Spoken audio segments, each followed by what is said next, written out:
Hello and welcome to Off the Shelf Reviews. It's your hosts Iain and Gary. Hello. And today we're joined by Tom. Oh yeah, you're right. And today we're going to review 2004 movie Dead Man's Shoes by British director Shane Meadows, who's perhaps most well known for his This Is England movies and TV series. Iain, why don't you give us the synopsis for Dead Man's Shoes? Well, the story follows Paddy Considine's character Richard, who's just returned to his hometown from being in the army and sets out to exact revenge on a group of drug dealers in the town.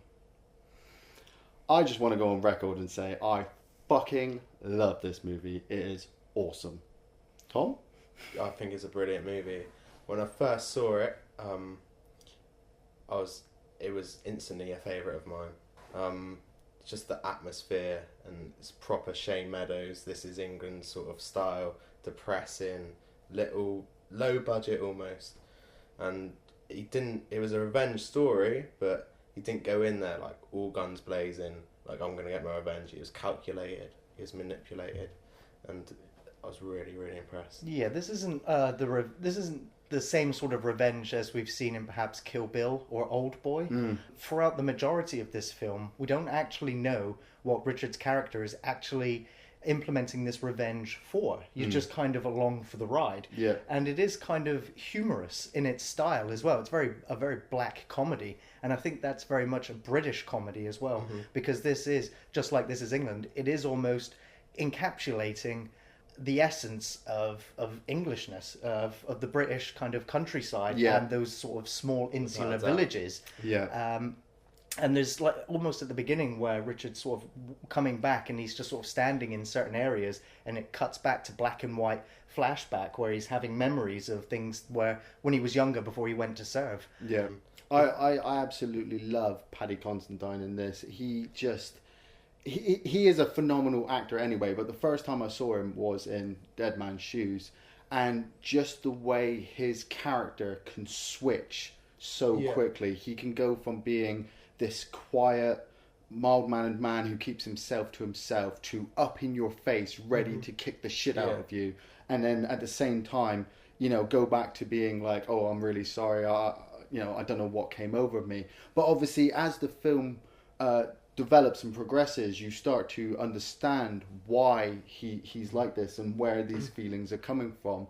And at the same time, the drug dealers, are just a bunch of fucking assholes. I immediately fucking hate them from the start. Well, I didn't necessarily hate them from the start. I mean, they were a bunch of assholes.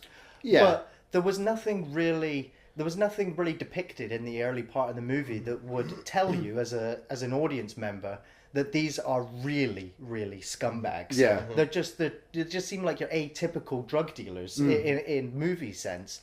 But you don't really know what it is that they've done that would deserve this animosity. But it kind of bubbles away, from, I don't know, the offset. He remains calm, but he's still got that power about him. He's there for a reason. He's going to get his revenge no matter what. But you don't know how he's going to do it or anything like that. Probably my favourite scene is when like you said earlier, his first dialogue in the actual whole film, and one of the drug dealers comes into the pub. He's acting Billy Big Spuds. He's like and selling pills and stuff over the snooker table. And then straight out in the open as well. Out in the open. But little does he know he's there. He's come back for revenge, and it's just brilliant. So he doesn't necessarily recognise who it is at first. No. And it twigs, and that's a brilliant part of the film as well. Can I help you, mate?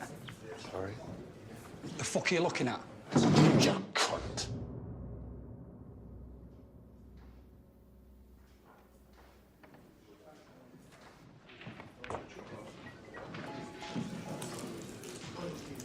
When the people who he's coming back for, when they realise who it is and the guilt, like they feel really guilty. Yeah. There's that sudden realisation. It's very atmospheric. Yeah. I love that how they are able to progress the story through these black and white flashbacks. Yeah. All the rest of the whole film set in, you know, the present is filmed in colour. But then every time that they do happen to bring up Richard or his brother Anthony, it flicks back to the black and white flashbacks, and that's where you start to understand these characters a little bit more about how they act and what they're doing, and you just want to fucking reach in and rip out their hearts. But you got to keep with the film, and obviously following Paddy Considine's character, he doesn't know what's happened. No. You know, they have these flashbacks, and obviously you learn the story, but obviously Richard wasn't there. Yeah, he wasn't there with him either, was he? So, See, I kind of I felt sympathetic towards Richard's character. Yeah. But I was also, for the early part of the movie, quite sympathetic to the drug dealers, because they are being tormented. Yeah. And you don't really know why. Yeah. And Yeah. so, and the first sort of, because the film does subtitle day 1, day 2, day 3, Yeah. and it gives you like the timestamp, like it's almost a documentary. And he kind of toys with them, like on the first couple of days, where he just breaks into every one of their houses and either puts girl makeup on them, or spray paints their hair, or just trashes the place. And so you like, it's almost playful. It's still quite aggressive. In the way that he's doing it, especially when he turns up with the gas mask on. Fuck off! You fell asleep on it. You fell asleep. You fell asleep.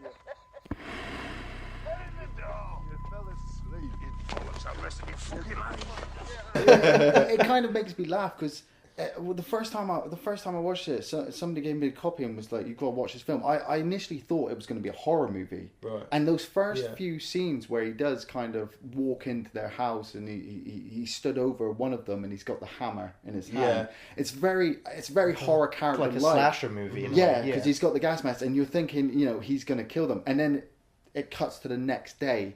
And they've had their hair changed, and it's really quite funny. And you're just like, you know, they're blaming each other. They're just like, you fucking did this, you fucking did this. And then I think it's Herb who turns around and says, oh no, it was Anthony's brother. And that's where the comedy just stops. Definitely. Yeah, the film changes tone almost instantly there. Yeah. Just like it has happened for the characters, it also happens for the audience. And it is a very good narrative device to keep you invested in the film. And I've also got to say, for all of the actors involved in this project, when you're watching the film, you almost forget that they are actors. Yeah. I don't know whether, like I said, Yeah. because it is almost that documentary-ish stamp or the style of the film where it is very gritty and real, but you completely forget that they're actors because it does feel very real. All of the dialogue scenes, the way they interact with each other, you get a sense that these have been friends for their entire lives. Yeah. It really comes across very well in this film. I love the little scene, like when he says to Anthony, he says like, I've got to go into town, mate, you know, I've got a few jobs to do. And then obviously it cuts back to Herb, and he's gone in and he's seen the other two guys in the flat, and they're there and they're doing fucking drugs and shit. And there's that really little comedy bit where Tough gets his mate to snort Parmesan cheese. Yeah. And it really makes you feel it's really quite funny. You get into the mood of it. And then Herb goes downstairs and you see this figure stood at the door with the gas mask on, and he points and then he beckons him over, and then he punches the glass, and you're just like, fucking hell, you know, that's scary as shit. Imagine seeing that. Well, he's got him so spooked that you just watch this drug dealer just panic and just go running up the stairs like, help, help. Yeah. There's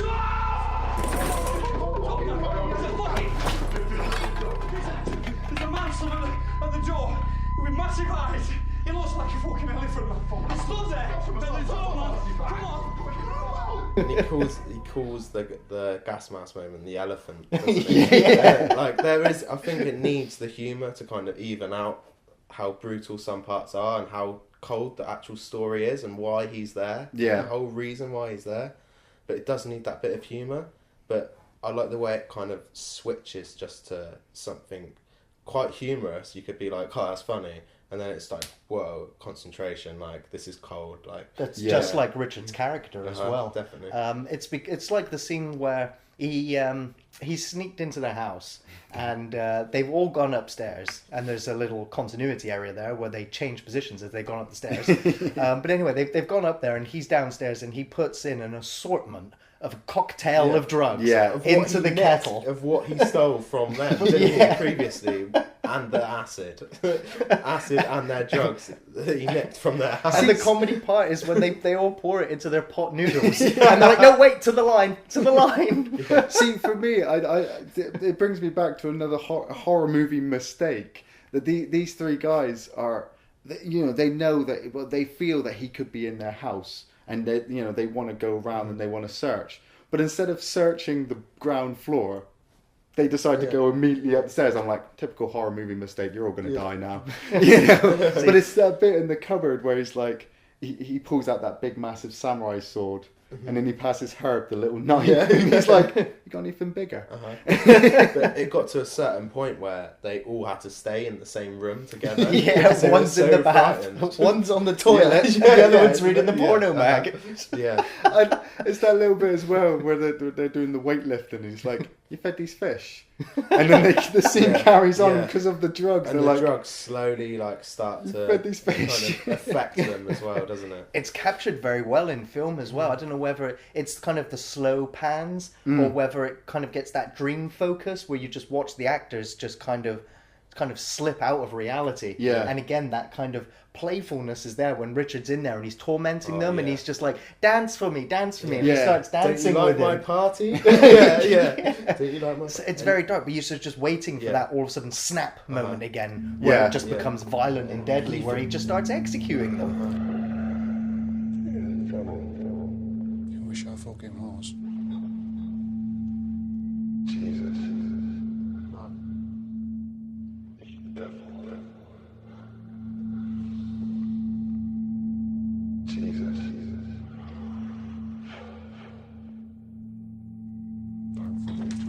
He fully knows what he's doing though with the drugs and how they're going to feel at that precise moment. And that's when he goes in there and starts clapping in their faces and stuff, and you just realise how calculated and precise all of this is. And there is a couple of bits where you kind of have to just go with the flow, where it's kind of like his setups in order to get them where they need to be at any given time. Yeah. It's kind of just like, you kind of take it for granted. It's like when one of the characters like, "Fuck this, I'm out of here, I'm disappearing," and then it's like turns up dead.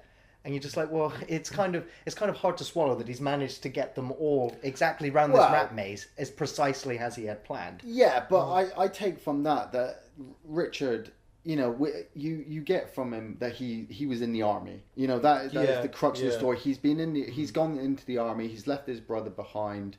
This thing's happened to his brother. He's returned back, but he is a fucking trained professional. I mean, you could argue that he could have been discharged, he could have gone AWOL, he could have done all this stuff, but it's like the look that he gives to Sonny when they pull up in the car and Sonny gets out and he's not scared of him, and that to me gives me that his character is trained and can fucking kill each one of them without even breaking a sweat. Definitely. That's what he is, because he's Paddy Considine. He's a smaller guy than that Sonny guy, and he does remain powerful, and he remains his power. And I don't know, it's just something about him in that film that is totally different to what I've seen him act before. Yeah. Yeah. For me, it's like looking into the eyes of Rambo. He's calm and but he's calm and he just wants to do what he wants to do, but he will fucking switch at a point and fucking wipe out always 5 or in 6 control. people. I don't know, there just seems to be an edge of crazy in him throughout. Oh yeah, hell yeah, the craziness is in there as well. You just stand there and don't move. I'm gonna fucking shoot you off.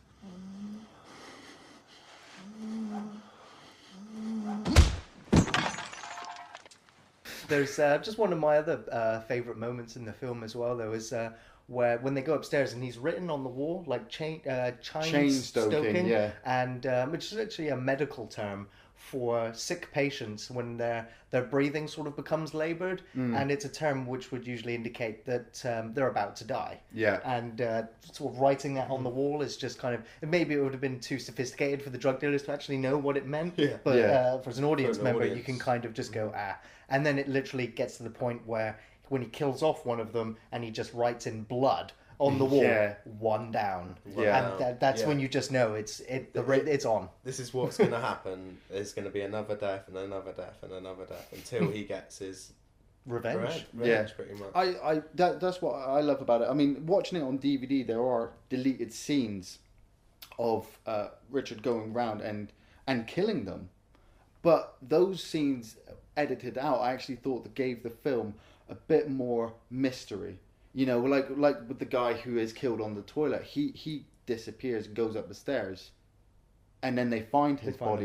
Yeah. You know, I think that actually gives the film a bit more depth, because, you know, seeing the death, you'd be like, oh yeah, he's already dead. But, you know, spoilers obviously for people who've not seen it yet.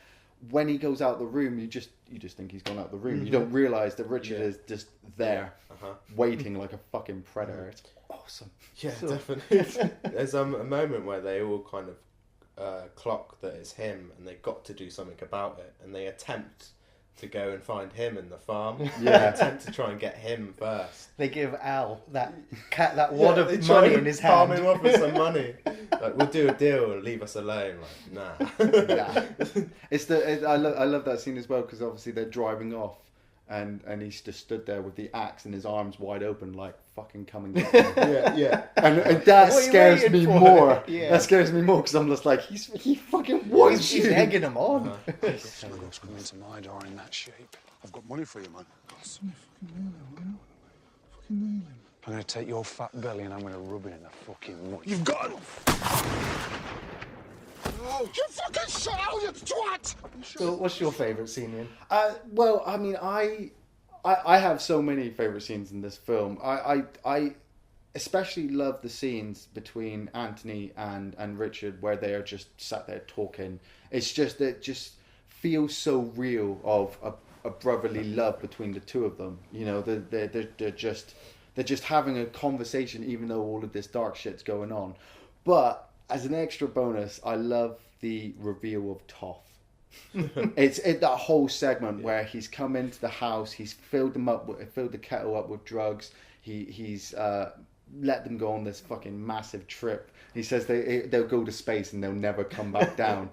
And he executes Sonny, and then he executes the other guy, and he's got Herb sat on the chair, and he pulls in this luggage carrier, and he opens it up, and you've just got this guy's squashed body into this. It's mangled. There's arms and legs sort of jittering out everywhere. The head and neck looks like it's been reversed over by a car. Exactly, and that for me, it's like a horror movie, but it's the way that he talks to Herb about it, and he's just like, "This is your friend. If you want to give him a kiss," and Herb is there in tears, and I'm just like, "Fucking hell!" It's so tense. And he's one of the last ones standing as well, and he kind of like lulls like a full sense of security, almost like gains his trust. Like, well, I'm not going to kill you. Like, this is all good. Like, you're the one chosen who I'm just going to leave alone. And then the last dying moments, like, just so raw. Again, so this is again where you can kind of have some sympathy for these assholes. I think my favourite scene in the film, I think we've already mentioned it, it's the confrontation. One of the first confrontations between the two characters, where they pull up, they're driving past in this fucking car. They're all squished in this tiny car. Yeah. And they drive past him, he's just kind of stood there, just like, Yeah. And so they drive past and they reverse back a little bit. Now he comes up to him, and he's just like, what's the issue? You back off. And he's just like, no. He's like, he's like, you're not afraid of me, are you? And he's like, no chance. No. You see this? You're right here, anytime. Lovely. And it is literally, you can just, the two heads are just kind of bashing off, and you can just see him. He just kind of gets intimidated. He's like, you're making me nervous. And he's like, the only chance you've got is to get in that car and fuck off. And you're just like, you should go. You don't want to fuck around with this guy anymore. I don't like being threatened, Richard. I'm not threatening you, mate. It's beyond fucking words. I watched over you when you were asleep, and I looked at your fucking neck, and I was that far away from slicing it. You're fucking there, mate. So get in that car and fuck off. Would you recommend the film, Iain? Definitely. If you've not had the chance to see Dead Man's Shoes yet, it is a fucking dark, bleak, depressing movie. But you will feel good at the end of it. Yeah. I know that sounds surprising, But at the end of this film, you will actually feel good. The way it's filmed, the cinematography, the music, the acting, all of it is just absolutely perfect. I highly recommend it. Without a doubt, there's twists in it as well. There's things like, oh really? Like, okay. But yeah, the feeling, the atmosphere, it's just a really, really good film. Definitely recommend it. And anyone who knows what Shane Meadows is like they'll instantly know like why it's such a good film and how it's such a Shane Meadows film, to be honest. I also recommend Dead Man's Shoes. It is a very interesting look at sort of the revenge formula, especially in terms of the way the narrative is told, and it is also acted and directed fantastically. I've seen this film a couple of times now, and I still laugh at the jokes, the dark humor, and I still get excited as it sort of crescendos to the film's ultimate climax. Yeah. And the twists that do come in the film are fantastic, because you are waiting as an audience member watching this film to actually understand what the whole film is actually about, because you do only get you get drip fed the information throughout the film. So yeah, I definitely recommend you watch this film. And definitely that's another reason why I like it. Like the revenge, like you see a lot of revenge films where they go in and like their main job is to kill them, but there's a lot more detail on how he does it, and like there's a lot of feeling in the film, I think. Definitely. Which is what's going to bring us now into our spoiler section, where we're actually going to talk about sort of the last 10-15 minutes of the film. So if you haven't seen it yet and you don't want the ending spoiled, stop watching now. So now that Richard has brutally and sadistically executed all of these drug dealer assholes, we get more of the flashbacks which explain how his brother committed suicide after he was brutally assaulted, attacked, and nigh on raped and bullied, abandoned and bullied and taken advantage of. All of the drugs that they used on him. Just you don't really know how much of a time period that this sort of abuse stretched on for, but it was enough time for him to just hang himself. Which, when you actually see the image, you kind of get choked up almost, because throughout the film, his brother is with him, and they have conversations, and he's kind of the brother's kind of loitering in the background whilst all the other actors are there. One of the dilemmas, isn't it? It's kind of like a Sixth Sense moment where you're like, he wasn't even there, and you just kind of you get choked up, and then you're like, you know what? Yeah, fuck those drug dealing assholes, fucking kill them. Oh, you did already, but it comes to kill off the last guy, and he's already started fucking with him and his family too by giving the kids the knife and the gas mask. And I love the way that last guy is revealed, because he's actually in all of the flashbacks all the way through the film, but you don't notice him. You do not notice him, because obviously you've got Herb there, you've got Toph, you've got Sonny, you've got the other two guys, and they're all there doing their own thing to Anthony, and then you realise towards the end that the guy with the baseball cap was there the whole time. And it's the way that Richard says to him, you could have fucking stopped all this. And the guy, has been living with this guilt for such a long time that he could have stopped it at any point, but he was being egged on, peer pressure, all that kind of stuff. This is why he left and went off. Yeah, because you can see, so he was at least wise enough to actually remove himself from that social group and actually start a family and just try to be a normal, morally upright person. But the torment that during the flashback, the torment that they put on Anthony is just, it comes across so well. It does. It's almost like ceremonial, like with the music, and like they put on the it's like the twigs, isn't it? Yeah. No, not the twigs, the thorns. The crown. Yeah, the crown. And it's all... This is Satan's house, getting Satan's... I don't want to go in Satan's house, and they're dragging him with the rope around his neck. And you're just there. And this is why the film makes me feel so good towards the end, because Richard has actually gone out and done what any of us would probably do in that same situation. Probably not as extreme, but ultimately builds up. And I love the way that it morally twists at the end, where he has the guy and he gives him the knife. Yeah. And he says to him, I'm the monster now. You have to kill me, because I don't know what else I'm going to do. I think about your boys, think about your wife, you have to take me out. I just want to sleep with my brother. Yeah. And the flashbacks, the image just builds up, and it's There was a really interesting moment in that scene where he was like, I didn't give a fuck about my spastic brother. Yeah. He was a spastic and he did nothing but embarrass me. You did me a favor. And I was just like, Yeah. that came across too sincerely. Yeah. Do you think that was for effect though? I think it was for effect, Like- yes, because I think he did, obviously, he loved his brother and he looked after his brother this whole time. And I can understand that living with someone or being a carer for someone who is mentally handicapped, it would be a massive mental strain and burden on you. Yeah.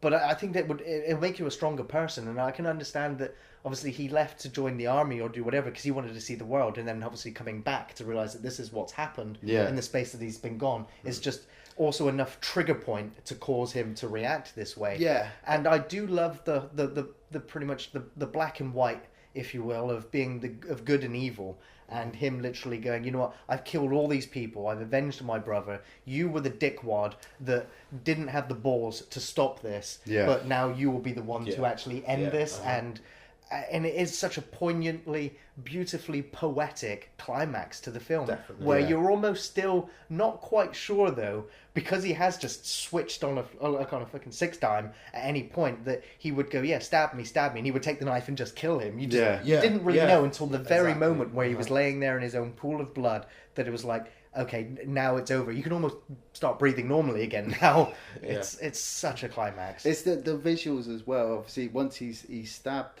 Richard and he hits the floor and the guy stood there with the blood on his hands, and obviously he runs out and the camera's just moving away from I watch whenever I watch this, my mind always triggers of, you know, how is he going to carry on his life, you know, is he going to go home and explain to his wife, you know, his wife will be like, where have you been all morning? I've just gone and stabbed this guy. That's the thing, because I think they're all even, it was quite striking how old the blokes were who were taking advantage of Anthony, how actually old they were. And like, hang on, you're supposed to be a bit more responsible than that. That's well out of order. But then, obviously, it showed the scene of when he was at his brother's funeral and he looked younger and he's shaving and stuff. So time must have gone on. And it makes you think, like, you know, you have guilty moments in your life where you might creep back.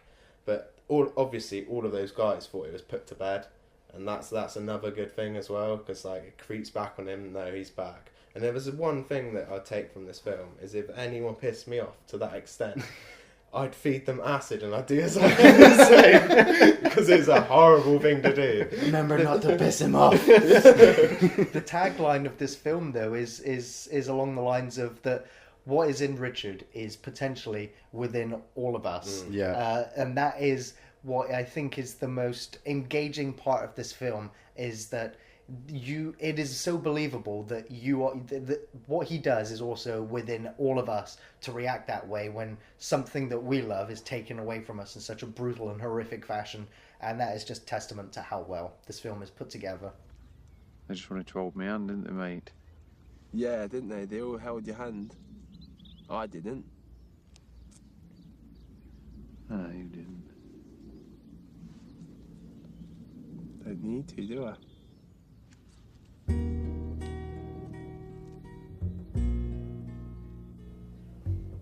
Thanks for watching Off the Shelf Reviews. Can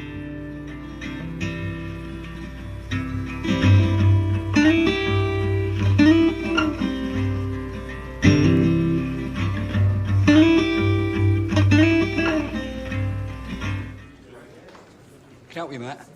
Sorry. The fuck are you looking at? Jump.